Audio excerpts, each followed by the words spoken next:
Carmina's POV. Dali-dali ako nag-ayos ng aking sarili at hinanap si ni Lola Cecilia para makapagpaalam. Ayoko maghintay pa ng kinabukasan para muling masilayan si Peter. Masyado ako nag-aalala sa kalagayan niya at kailangan ko makauwi sa lalong madaling panahon para mabantayan ko anuman ang sitwasyon niya ngayon. Hey, relax. Everything will be okay. Manalig ka lang sa Diyos at di niya pababayaan ang asawa mo, apo. Kaagad na sambit ni Lola sa akin.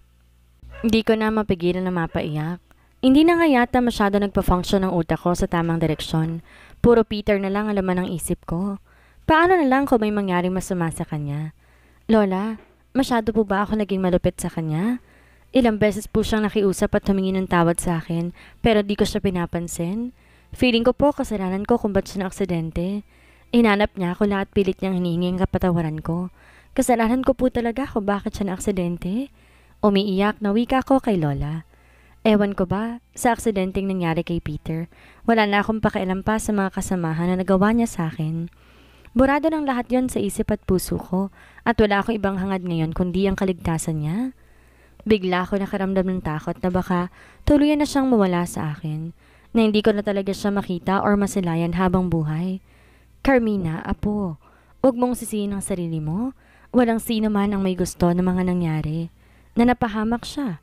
Ang kailangan mong gawin magdasal na sana, gabayan siya ng Diyos para makaligtas siya sa pagsubok na to. Sagot naman ni Lola. Ito na rin ang nagpunas ng luha sa aking pisngi na hindi yata maubos-ubos dahil panayang paglabas nito mula sa aking mga mata. Mabilis dumating ang chopper na susundo sa akin. Di na ako napigilan pa ni Lola sa muli kong pag-alis. Hindi pa rin daw kasi dumarating si Lolo Jonathan dahil may ongoing meeting daw ito sa mga tauhan ng hasyenda. Tiyak na hanapin daw ako nito, pero di na ako nagpapigil pa. Nangako naman akong babalik din kaagad para muli silang makasama. Pagkarating ko ng Maynila, wala na akong sinayang na sandali. Mabilis ako nagpatid sa ospital kung saan ginagamot daw si Peter. Umaasa akong good news ang sasalubong sa akin. Umaasa ko na sana walang malubhang nangyari sa kanya. Mabuti naman at dumating ka na. Nailabas na siya ng emergency room at nilipat siya ng ICU para obserbahan. Kaagad na salubong sa akin ni Logan na mapansin nito ang pagdating ko sa ospital. ICU? Bakit kailangan siyang ilagay doon? Ganun na ba siya kalubha? Hindi ko maiwasang bigkas. Parang gustong manginig pati laman ko. May ideya ako sa sitwasyon ng isang pasyente kapag sa ICU nilagay. Malubha yun at posibleng hindi siya makasurvive. Sa isipin yon muli akong napahagulhol ng iyak.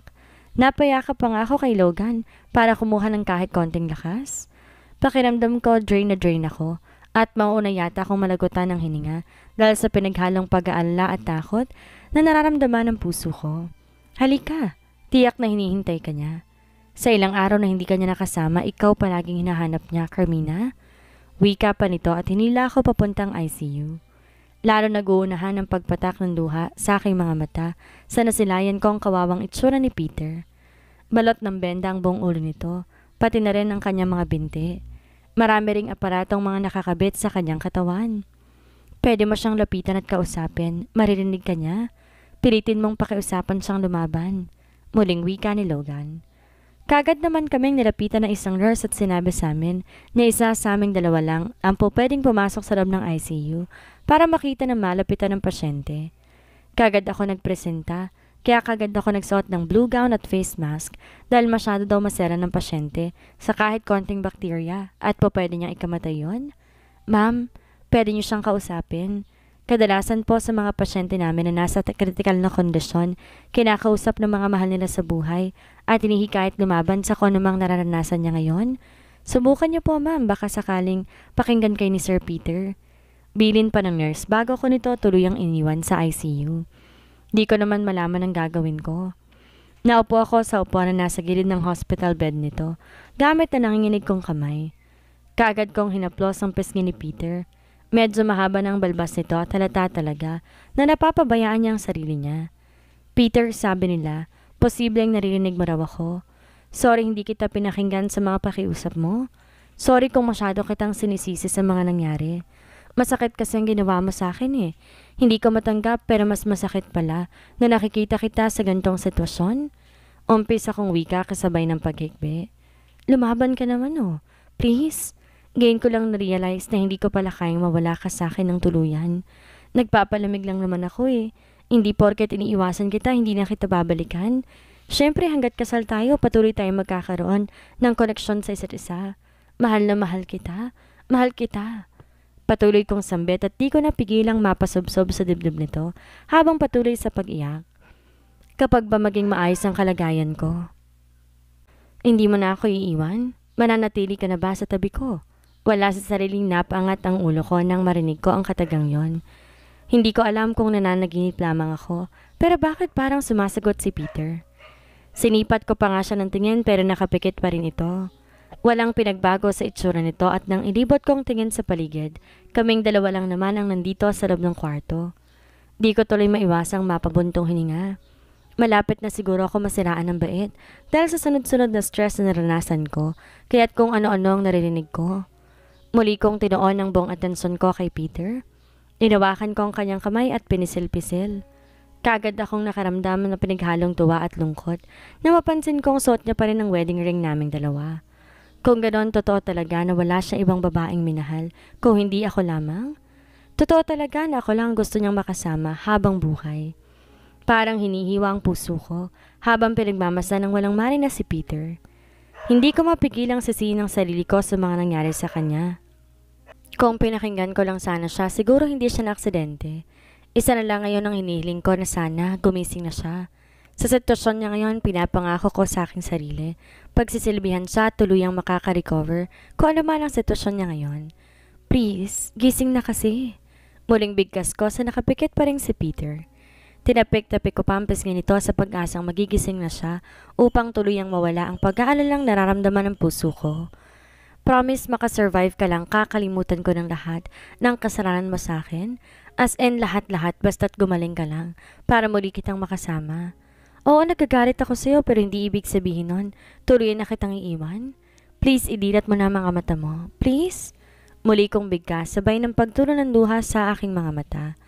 Wala na rin akong pakialam pa sa paligid ko at ilang beses ko na rin pinaghahalikan ng kamay nito. Hindi ko na rin matansya kung gaano ba kadami ang aking nailuha. Basta't ang alam ko, sobra ako natatakot sa sitwasyon niya ngayon. Parang naninikip ang puso ko tuwing pinagmamasa ng sitwasyon niya. Masakit. Sobrang sakit na parang gusto ko nilang palitan ang sitwasyon niya ngayon. Peter. Peter naman eh. Bakit ba kasi hindi ka nag-iingat?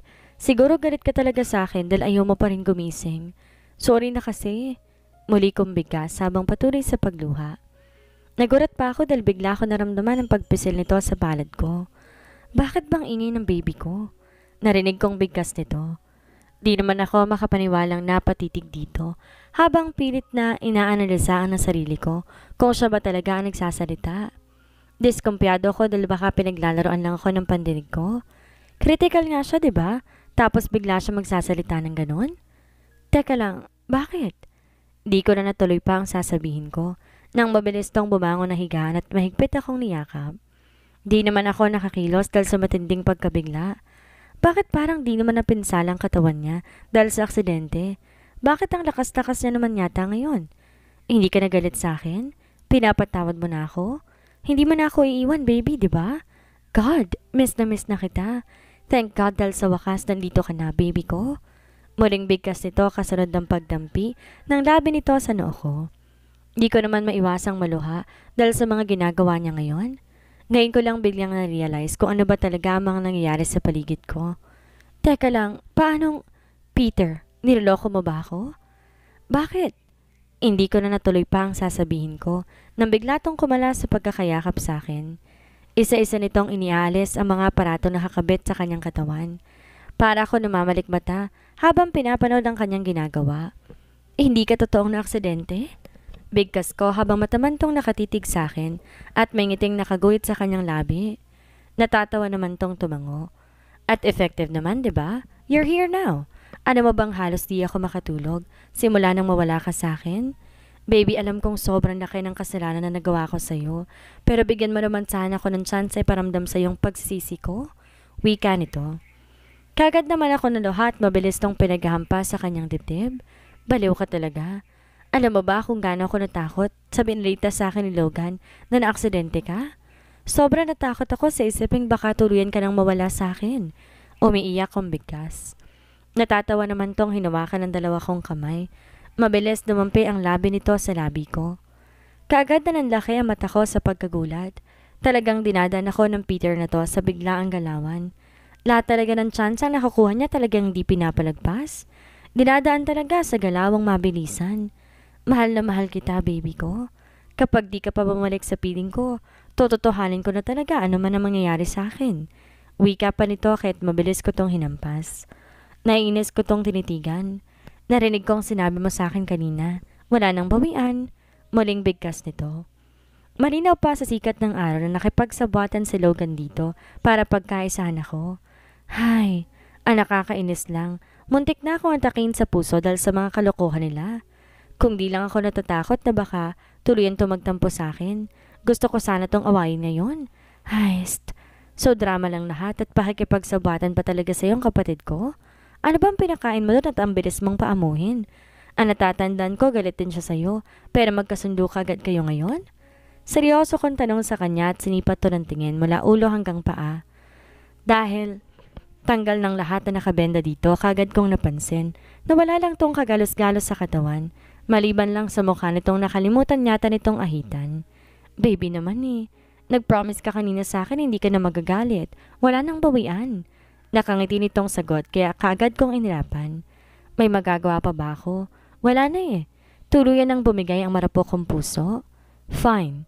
Pero hindi ibig sabihin nun, hindi ka naligtas sa mga parusa na pwede kong gawin sa'yo. Remember, hindi ganon kadali kalimutan ang mga kasaranang nagawa mo sa akin. Kunwari nagtatampo kong wika sa kanya. Matiim naman akong tinitigan sa aking mga mata bago sumagot. Promise, babawi ako. Mahal na mahal kita habang buhay kong pagsisisihan lahat ng mga pagkakamali ko.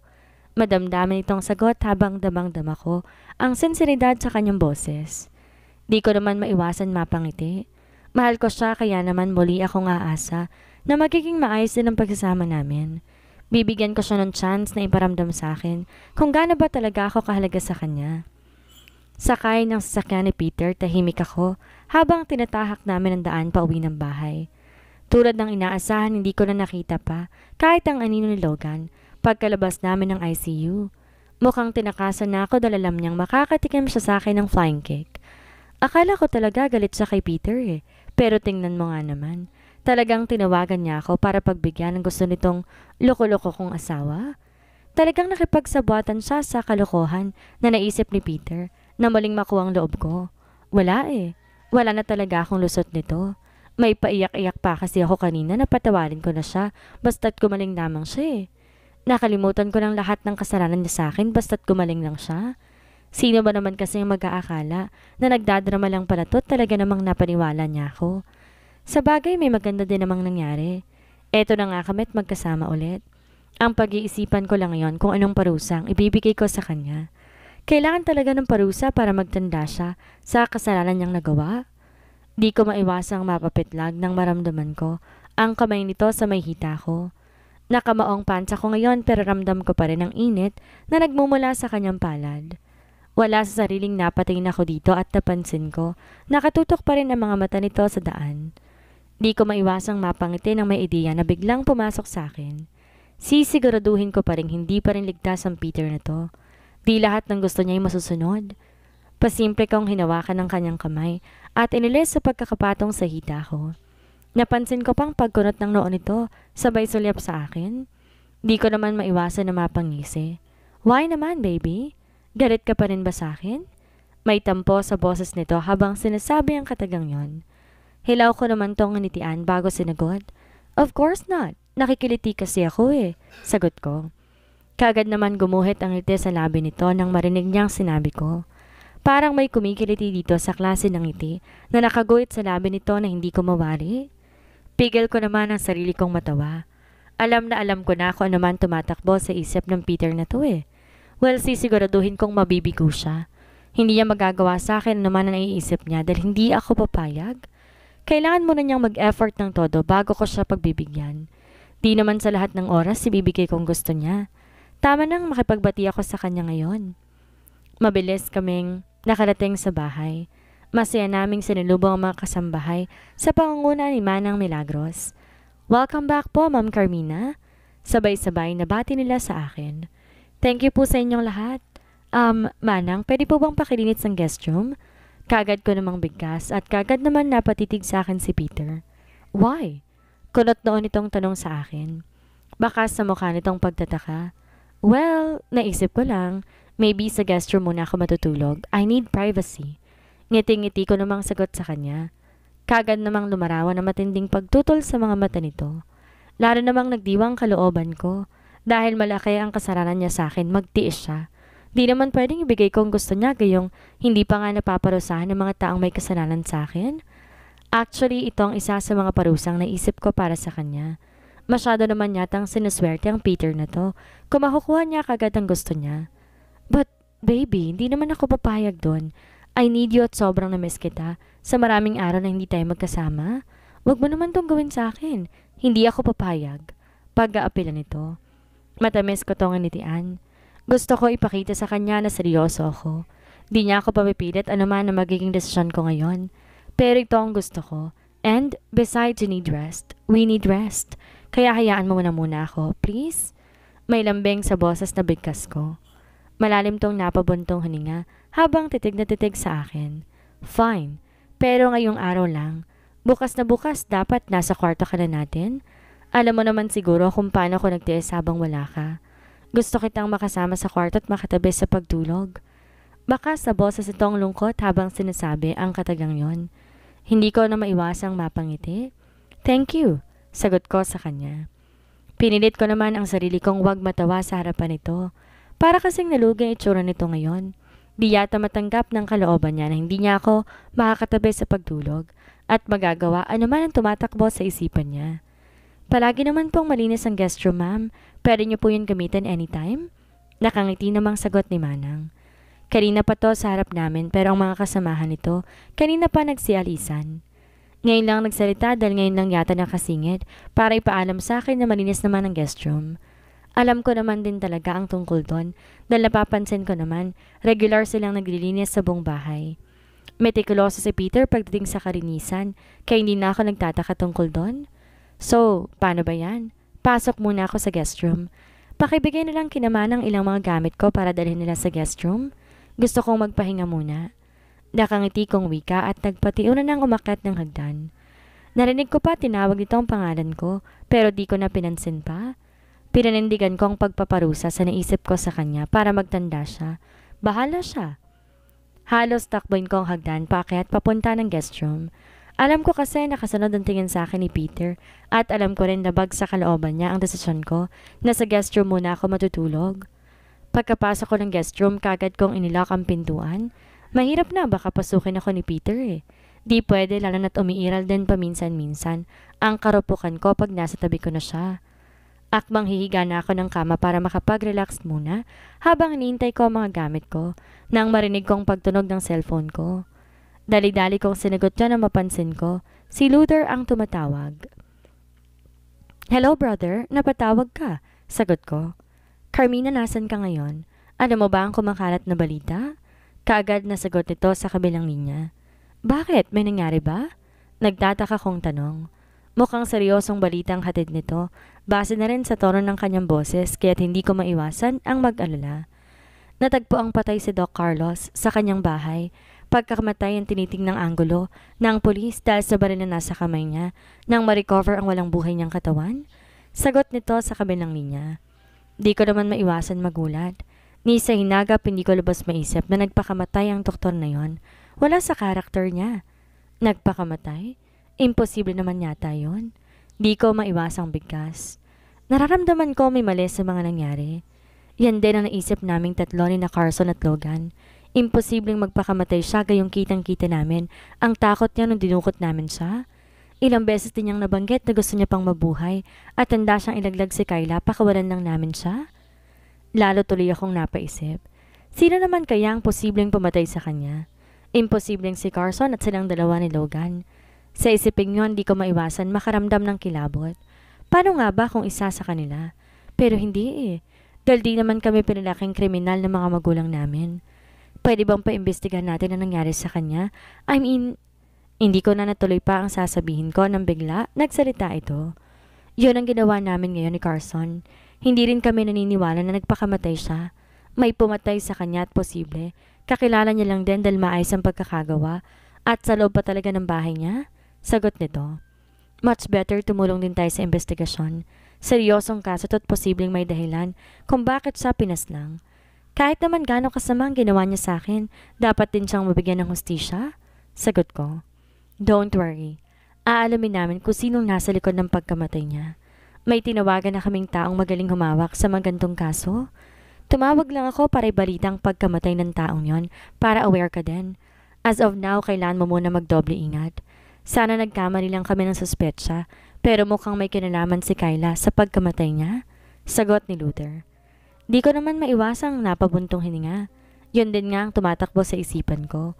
Mukhang may taong gustong patahimikan si Doc Carlos, kaya siya pinaslang. Liba na lang kung meron siyang ibang kaaway na hindi namin alam. Pero kung wala, walang ibang suspect kundi si Kyla talaga, kaya't kailangan namin makakuha ng ebidensya habang sariwa pang kaso. Kahit papano naawa din ako sa kinahantungan ni Doc Carlos. Nagkasala man siya sa akin pero hindi ko naman hinangad na mapahamak siya. Di naman ako ganon kasama para maging masaya sa sinapit niya. Kung ganon, balitaan mo rin lang ako. Ano man development sa investigasyon ninyo ni Carson? Sana makamit niyang hustisya sa lalong madaling panahon. Sagot ko bago ko tinapos ang pag-uusap namin. Sakto kakatapos lang namin mag-usap ni Luther nang marinig kong mahinang katok sa pintuan ng guest room. Dali-dali ako naglakad papunta doon at nagulat pa ako dahil si Peter ang nasa labas. Bit-bit nito ang mga personal na gamit na kailangan ko. Bakit ikaw ang nagdala niyan dito? Dapat inutos mo na lang kinamanang. Bigkas ko sa kanya sa kawalan ko ng masabi. Kagad naman bumalatay sa mukha nito ang lungkot. Bakit ayaw mo ba ako makita? Sagot nito. Baka sa boses ito ang tampo kaya't naman hindi ko maiwasan makaramdam ng kaunting konsensya. Wala naman sanang ibig sabihin ng sinabi kong yon, pero bakit ba napaka-sensitive niya? Grabe talagang Peter na to. Ang bilis magtampo. Di naman sa ganon. Pero ayoko na rin kasing maabala ka. You need to rest, right? Kaya't sana inutos mo na lang kinamanang. Pilit ang iting sagot ko. Kagad naman tong napabuntong hininga bago ko malungkot at tinitigan. Bakit kasi kailangan mo pang humiwalay ng kwarto? Masyado malaki ang kwarto natin at kung ayaw mo ako makatabi sa pagtulog, pwede mo naman tong sabihin sa akin ng diretsahan. Malungkot na wika nito. Di ko naman maiwasang makaramdam ng awa dito, pero hindi eh. Kailangan ko talagang panindigan to. Di ako dapat magpadala sa awang nararamdaman ko sa kanya. Kailangan talaga niyang matutunan leksyon. Pagkatapos namin mag-usap, iniwan niya na ako dito sa guest room. Naaawa naman akong nasandan to ng tingin bago ko nagmamadaling bumalik sa loob ng kwarto, dala ang mga gamit na binigay niya sa akin. Naligo lang ako at kagad na natulog. Nagising lang ako sa mahinang katok ng pintuan at nang pagbuksan ko to sinabi na isa sa mga kasambahay, ready na daw ang dinner. Sinabi nito sa akin na umalis daw si Peter at di raw nabanggit kung anong oras ito uuwi. Mukhang nagtampo talaga si Peter sa desisyon ko na humiwalay muna ng silid sa kanya. Ngayong magkasama ng muli si Peter at Carmina, tuluyan na kayang magkakaayos ang mag-asawa? At sino nga kaya ang taong tumapos sa buhay ni Dr. Carlos? Mabigyan kaya ni Carmina ng hustisya ang doktor? Yan ang ating aalamin sa susunod nating kabanata.